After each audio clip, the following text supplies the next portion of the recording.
बऱ्याच गोष्टी तुम्हाला बोलायच्या आहेत मला. निश्चितपणानं राजकारण सोडून एकदा वेगळ्या विषयानं मला बोलवा.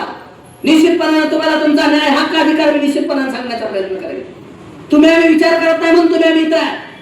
आज बहुजन समाजाला जर आपली आकडेवारी कळली असती तर त्या डांबापर्यंत लाईन निश्चित गेली असती. हे मला सांगावं लागतंय. मला एका गोष्टी तुम्हाला जाणीव करून द्यायला मी काल्पनिक कविता सांगितली होती चंदन सिवेची.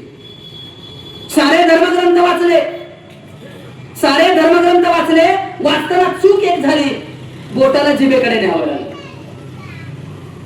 सारे धर्मग्रंथ वाचले, वाचताना चूक मात्र एक झाली, बोटाला जिभेकडे न्यावं लागलं. धर्माला थुका लावला मी माणसात आलो. आणि त्याच्या दुसऱ्या चरणामध्ये असं म्हणतात, परवाच दिवाळीला घर रंगवताना, परवाच दिवाळीला घर रंगवताना रंगांची मला भीती वाटली. लोक हरण आहेत हो, लोक हरण आहेत. घराचा रंग बघून जात ठरवतात. हिरवा रंग असला की मुसलमानाचा असेल, पिवळा रंग असला की धनगराचा असेल, निळा रंग असला की मागामाराचा असेल. घराचा रंग बघून जात ठरवतात. म्हणून मी माझं डोकं चालवलं, अख्खं घरात पांढरं शुभ्र करून टाकलं. मी जातीला चुना लावला आणि परत एकदा माणसात आलो. मित्रांनो, या गोष्टी तुम्हाला मला सांगाव्या लागतात.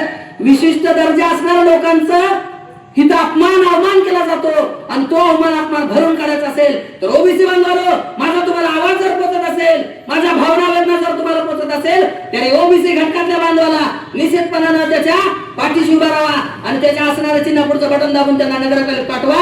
एवढं आवाहन करण्यासाठी मी आलोय. मित्रांनो, काही कालावधी आहे. मला पुढची सभा 9 वाजता आहे. आज मला पोचावं लागेल. बोलताना चूक झाली असेल तर माफ करा. पोट तिडकीने मी तुम्हाला सांगायला आलोय, या मित्राला, या बांधवाला तुम्हाला नगरपालिकेत पाठवायचं आहे असा निर्धार घेऊन झोपा.